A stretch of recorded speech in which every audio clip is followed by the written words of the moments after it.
how to turn on Do Not Disturb mode on your Mac. Hey everyone, welcome back to the channel. If you are new here, don't forget to hit the subscribe button and turn on the notification bell to not miss any updates. So it's really simple to turn on your Do Not Disturb mode. You need to head over to your control center from the top right, and then you can see focus there. Click on it, and then you can see do not disturb. Just tap on it, and there you go. Do not disturb focus has been turned on.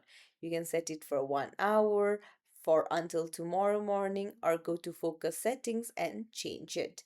So you can allow notifications from some people, some apps. You can even set a schedule and add filters such as customize apps during do not disturb. Selected apps will be notified when the focus turns on or off.